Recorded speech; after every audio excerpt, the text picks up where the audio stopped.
what exactly they look for, हाँ, where do you see yourself after 5 years, ये सवाल आता है ना? अब इसका जवाब कैसे दोगे?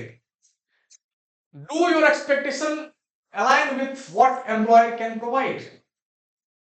तुम अगर ये बोलोगे हम मर्सिडीज कार लेना चाहते हैं, इतनी तुम्हारी सैलरी नहीं है, या तुम कहोगे रेंज रोवर लेना चाहते हैं, तो तुम्हारी इतनी जिंदगी भर की सैलरी जो होगी रेंज रोवर नहीं तुम्हारा कंप्लीट होगा, नहीं हो जाएगा, सॉरी। या ऐसा कुछ मत बोल देना। कहने का मतलब ये है कि जो तुम्हारा एम्प्लॉयर तुमको प्रोवाइड कर रहा है ना, उसी रेंज में कुछ ना कुछ बोलो तुम, समझ गए? उसके बाद क्या है? Do your goal fit with the job they are offering?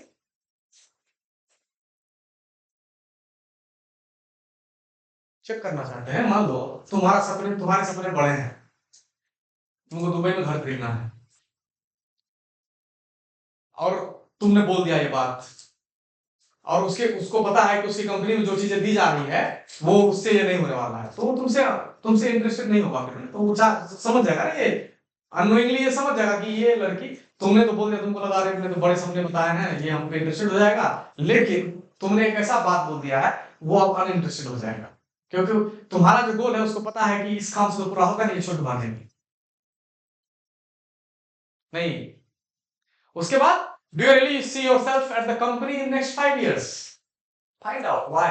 तुम अगले 5 साल तक किसी कंपनी में कैसे रहोगे, इसके कारण पता कीजिए आप, तभी तो आप बता पाओगे कि अपने आप को 5 साल में कहां देखते हो, है?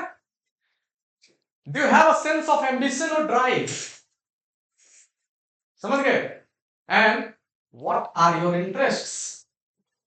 ये सारी चीजें आपको मेंशन करनी है while answering the question, where do you see yourself after next 5 years?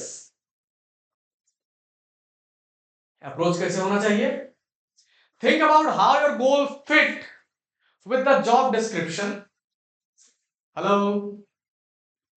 Find out and think about how your goal fit with the job description, so you can understand which of the required skill you already have and would you like to gain more experience in.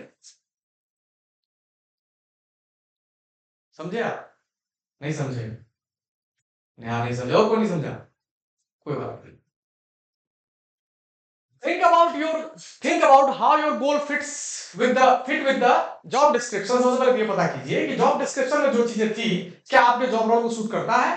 उसके बाद so you can understand which of the required skills you already have, ठीक है, कि जो job role को suit करता है, कौन सा स्किल आपके अंदर है, और आपके अंदर जो चीजें होती है उसको और आप बढ़ाना चाहते हो, उसमें और आप एक्सपीरियंस होना चाहते हो, तो ये चीजें फाइंड करनी है आपने, तभी आप इस क्वेश्चन का ज्यादा अच्छा जवाब दे पाओगे 5 साल में अपने आप को। जैसे हमको लीडरशिप क्वालिटी मेरे में है थोड़ी बहुत, तो उसी को कल्टीवेट करोगे, हैं, कि हम आने वाले 5 साल में अपनी इस लीडरशिप क्वालिटी को नेक्स्ट लेवल पे ले जाना चाहते हैं। मेरा जो हॉस्पिटलिटी का जो क्वालिटी है ना, उसमें हम नेक्स्ट लेवल पे जाना चाहते हैं। 5 साल में क्या करोगे वहां पे? यही तो करोगे ना। और अगर तुम सीखने वाले एटीट्यूड के नहीं हो तो तुमको कंपनी क्यों लेना चाहेगा? And the next is envision the experience you would like to have on your resume in 5 years. करो, लिखो, डालो कि 5 साल में आप कहां देखना चाहते हो, आपके रिज्यूमे में भी होना चाहिए। Down the line 5 years where you see yourself in the company, in the role. And the next is you do not necessarily require to include this specific in your answer during the interview, but thinking about what your future resume might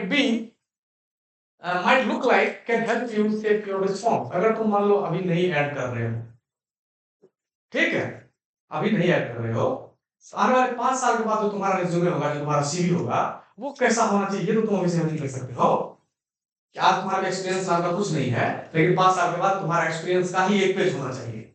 तुमने ये सीखा, ये सीखा, ये सीखा, ये सीखा, है ना, ये क्वालिटी तुम्हारे में है, ये अगर रिस्पॉन्सिबिलिटी तुमको दी जाए, तुम्हारा अपने इस स्किल सेट के साथ इस काम को तुम कर सकते हो, इस जॉब को परफॉर्म कर सकते हो। लिंक्डइन पे देखिए, जब लोगों के प्रोफाइल देखिए जो पुराने 10 साल से कर रहे हैं, उनका सारा होता है।